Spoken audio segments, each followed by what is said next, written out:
ইতিমধ্যে লক্ষ্য করেছেন, আমাদের মাঝে ইতিমধ্যে মঞ্চমঞ্চ হয়েছেন আজকের প্রোগ্রামে সম্মানিত প্রধান অতিথি বাংলাদেশ জামাত ইসলামী কর্তৃক মনোনীত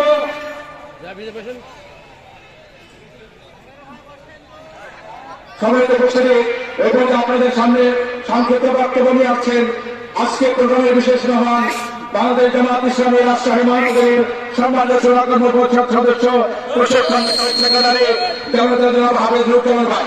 হাফেজুজ্জামান ভাই সংক্ষিপ্ত বক্তব্য আয়োজন করছি। আসসালামু আলাইকুম ওয়া রাহমাতুল্লাহি ওয়া বারাকাতুহু। সম্মানিত উপস্থিতি, আগামী ত্রয়োদশ জাতীয় সংসদ নির্বাচন এটা জাতির জন্য 100 বছরের জন্য ভাগ্য নির্ধারণ করবে। বাংলাদেশের মাটি অসংখ্য শহীদের রক্ত দিয়ে আমাদের কেনা, ভারতের কাছে মুসলিম জাতীয় সকল নেতার জন্য কিন্তু আমরা ফেলে দেব। সম্মানিত উপস্থিতি, ইতিমধ্যে ষড়যন্ত্র শুরু হয়েছে। আজকে ইচ্ছি বলছে ভোট কেনে 400 গতের মধ্যে কোনো মোবাইল নিয়ে দেওয়া যাবে না, তাদের করে কারচুপি করা সম্ভব হয় তাদের জন্য। তাদের এই ষড়যন্ত্র রুখে দেওয়া হবে।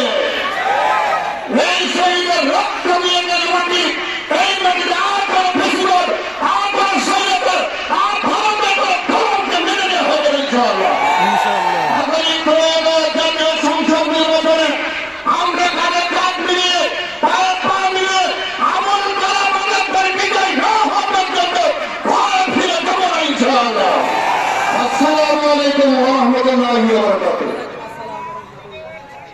সম্মানিত অভিনেতা এবারে আপনাদের সামনে বক্তব্য নিয়ে আসছেন 11 দেবের অন্যতম শরীর দল জুলাই বিপ্লবের অন্যতম সংগঠক এনসিপির মহলপুর উপজেলার সম্মানিত তত্ত্বাবধায়ক বিশিষ্ট ছাত্র নেতা জনাব খালিদ হাসান মিলু।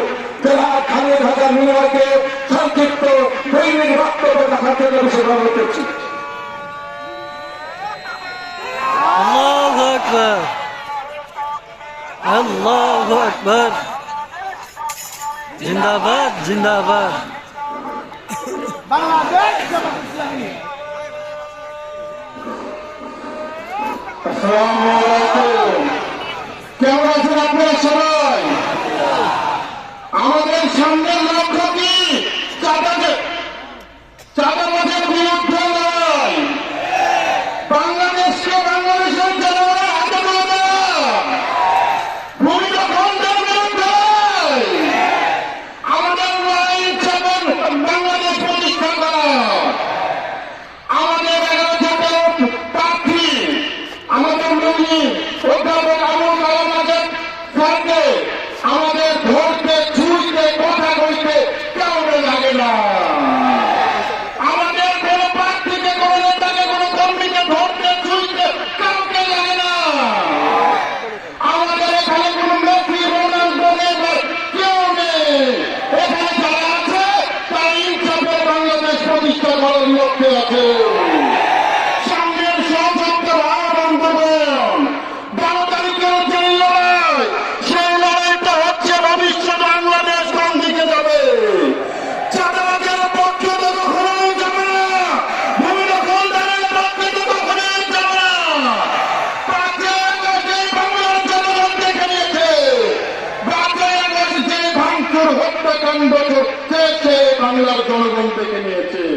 আমি আমার শেষ কথা একটুকুই বলতে চাই, আপনারা আপনাদের ভোটের মাধ্যমে, ব্যালট বিপ্লবের মাধ্যমে, ভোট কেন্দ্র পাহারা দেওয়ার মাধ্যমে সকল ষড়যন্ত্র উপেক্ষা করে 11 জনের প্রতীকে দাঁড়িপাল্লাকে বিজয়ী করবেন ইনশাআল্লাহ। আসসালামু আলাইকুম। সংগ্রামী মহত্ব